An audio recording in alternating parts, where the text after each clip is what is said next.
Hi, have you ever wondered who are you or what are you? You see, to answer who are you is very easy.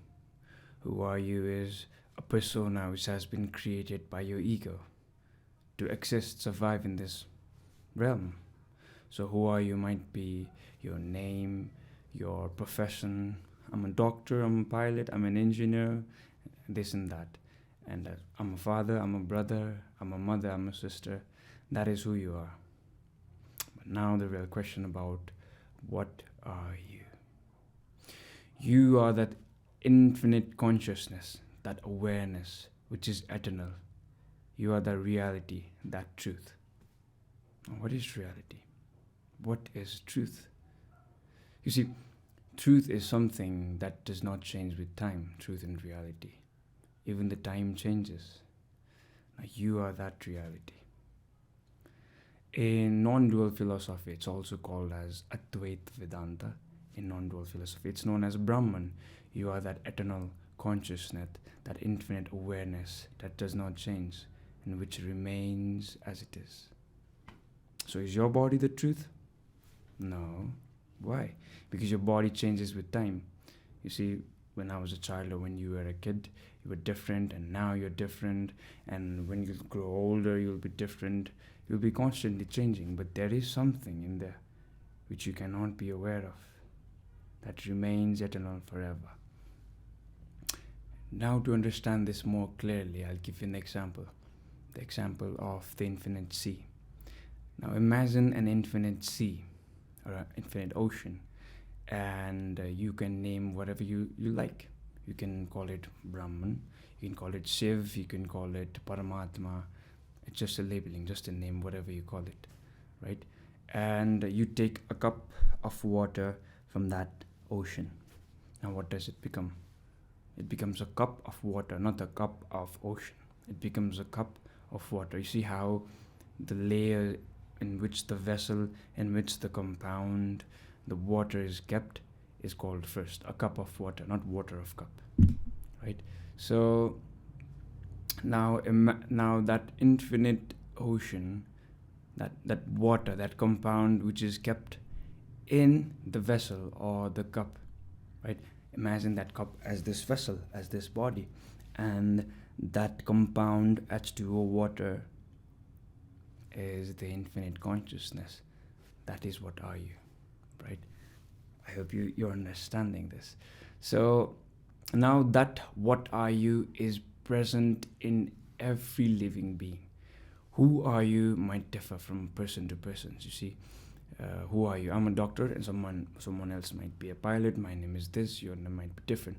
But what are you is common to every living creatures.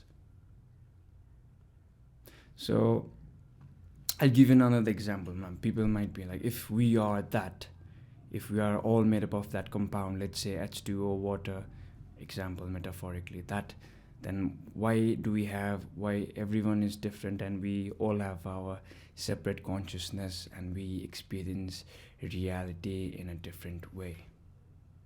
Now imagine all the living beings, like that ocean which I talked about, imagine that as a white, infinite white, let's say A4 size paper or chart paper, white. And let me draw a line, a circle here. And that circle is you. Who are you? You. That circle has its own boundaries. That circle can experience its own reality as it wants. That circle, now in that infinite white sheet of paper, you can draw an infinite amount of circles. Those, like for example, we have how many billions? Like if we all calculate, then let's say 100 billion all living species, including birds, insects, microbe, everything, right? Imagine 100 billion of circles existing there independently without interfering one another. It is possible. So that white sheet of paper is that. Now it is nameless, formless. So to make you guys understand, and we can call it Brahman or Shiva or Paramatma or whatever you want to name it. It is just a name, as I said. That. And that, in that, you see, you exist in that.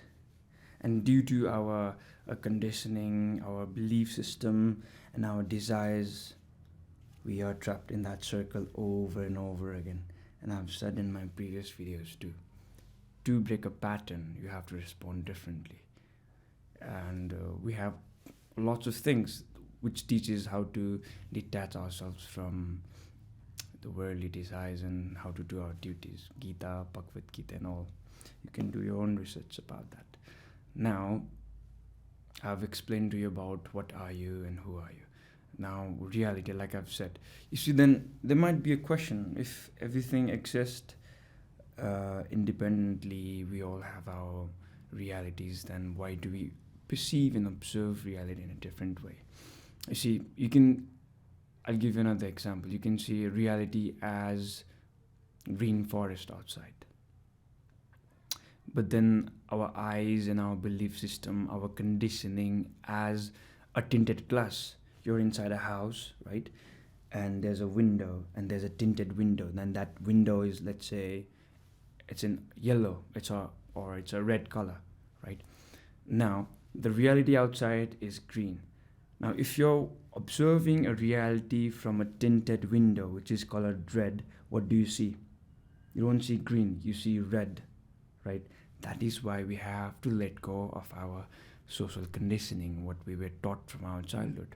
That's why it's from my personal experience when people say, oh, I am spiritually enlightened, this and that. You're not enlightened, you're just putting more and more and more and more things. You're confused now what to do. Thing is to let go of everything you think you know, from everything you've been taught since your childhood, from everything. You have to let go.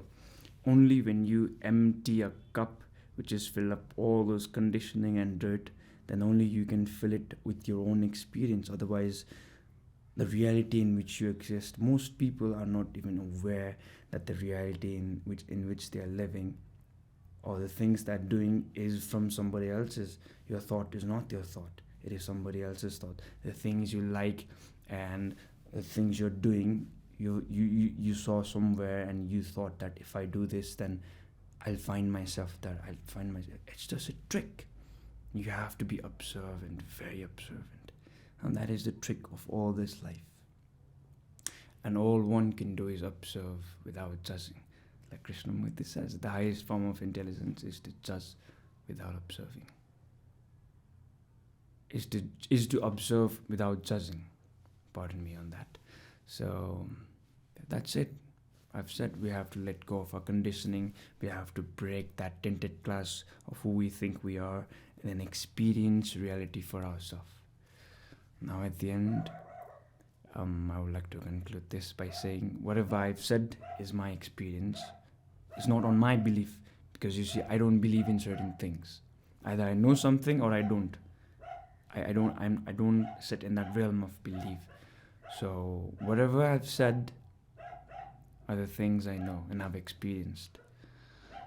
And if you want to listen to it, if you want to observe it, I suggest you don't use logic to it and perceive it without your social conditioning.